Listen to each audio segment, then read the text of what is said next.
Hi guys! For today's video ay maaga akong nagising sa mga oras na yan dahil may pasok si ate.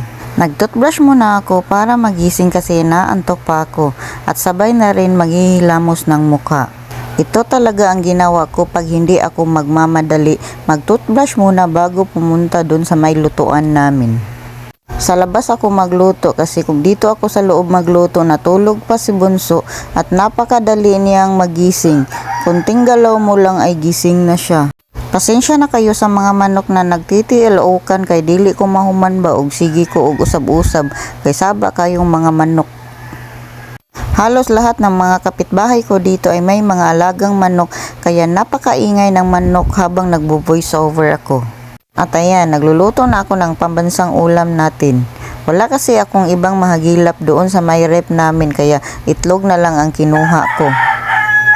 Exam nila ate pero itlog ang niluto ko. Sana naman yung score niya ay hindi magiging itlog. At para makumpleto ang pamilya ng ulam ni ate, kinuha ko sa may ref namin ang natitirang ulam namin kagabi. Meron pa kaming lechon manok na hindi naubos kaya linagay ko sa ref at pinainit ko ngayong umaga. Kung napapansin nyo, ang laman ng ref namin ay puro gulay.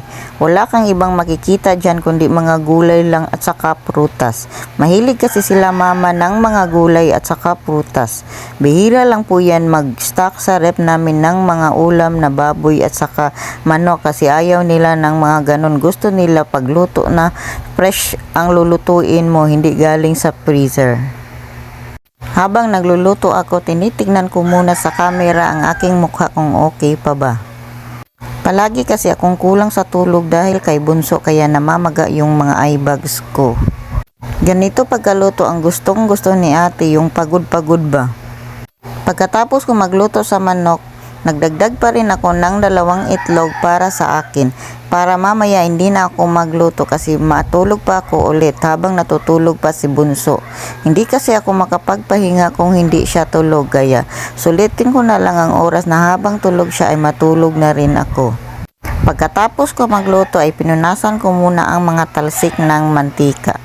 Bawal kasi iiwanan mo lang ng ganito kasi pagbalik mo ay napakaraming langgam na kaya linisan mo muna bago ka aalis at hugasan mo muna ang mga kawali para hindi langgamin. At ready to eat na si ate. Linagay ko na sa lamisa para pagkatapos niya maligo ay kakain na lang siya. Nagpainit rin ako ng tubig sa heater para sa kanilang kape ni ate at saka ni daddy. Sabay kasi silang aalis sa umaga kaya sabay na lang silang kakain tuwing umaga. At ayan, hinuhugasan ko na lahat na ginamit ko sa pagluluto. At hinintay ko rin matapos sila ate sa pagkakain para mahugasan ko na rin. Ayoko kasi magtambak dito ng mga hugasin kasi napakaliit ng lababo namin. Pasensya na po talaga sa mga manok na sumabay sa aking pag voice over kasi napakaingay nila kasi umaga ako nag voice over.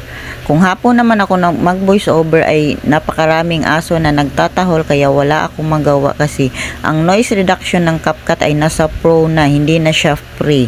Kaya pagtiyagaan nyo na lang ang pagbo-voice over ko. At kung umabot kayo sa videos ko hanggang dito, pa-like and share naman.